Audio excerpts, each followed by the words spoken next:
destined for glory or obscurity. Then the connection, a balletic swing of the left foot. Zinedine Zidane didn't just score a goal, he authored a masterpiece. It was a moment of technical perfection that encapsulated a career of sublime genius. But Zidane's legacy is more than one spectacular volley. It is the story of a shy immigrant kid from Marseille who became the most elegant and effective midfielder of his generation. From his gritty beginnings to the biggest stages in world football, he didn't just play the game, he controlled it. This is the story of how Zizou became the Maestro and why his influence still defines the modern game.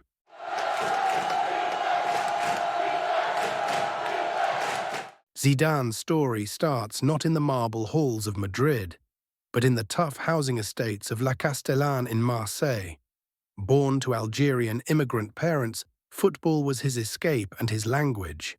His technical foundation was built on the streets, developing the close control that would later become his trademark.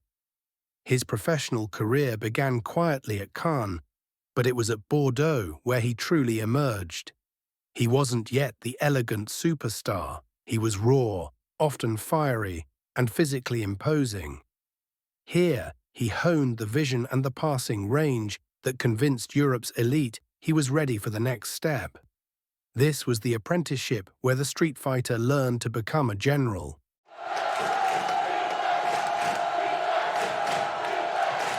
In 1996, Zidane arrived at Juventus, the most demanding club environment in Europe.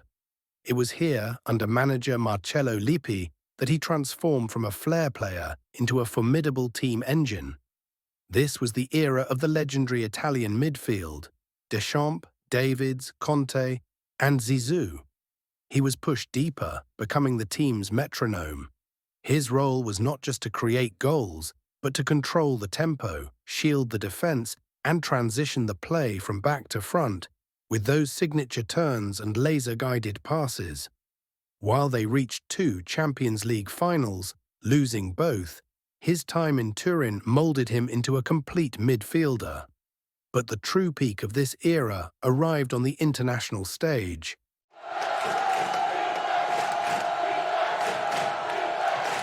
Zidane's defining achievement remains his time with Les Bleus. In 1998, on home soil, he delivered France its first World Cup. Those 2 towering headers against Brazil in the final cemented his legacy as a national icon. 2 years later, he led France to victory at Euro 2000, displaying a blend of artistry and unstoppable will. Yet his international story is tragically cyclical. After retiring and then returning for the 2006 World Cup, he defied his age, carrying an aging French team to the final against Italy. The entire world was watching his glorious farewell, until the final shocking moment of the red card. A heartbreaking end that showed the passion, the fire, and the flawed human beneath the genius.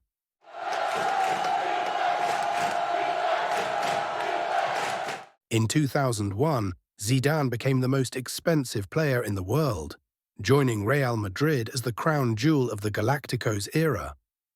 This was the stage where his elegance was matched by expectation. The climax arrived less than a year later. The Champions League final against Bayer Leverkusen. The moment we started with. That left-footed volley, a goal of such technical audacity that it stands as perhaps the greatest Champions League final goal ever scored. It was the moment he unified his career. The street technique, the tactical genius, and the elite composure.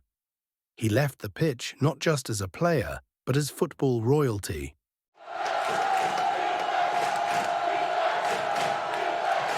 Zidane's genius lay in his simplicity. In an era of increasing pace and pressing, he controlled the game through awareness, balance, and the most effective first touch in history. He didn't run the most, but he dictated everything. His legacy continues today through his management career, but his influence as a player remains unmatched. He was the maestro who turned football into ballet.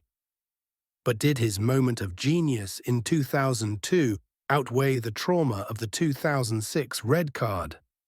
Let us know which Zizou moment defines his career in the comments below.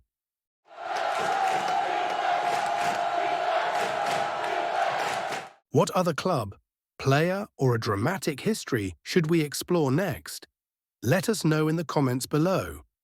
And if you enjoyed this deep dive, make sure to like this video and subscribe to the Boot Room Analysis for more in-depth football content.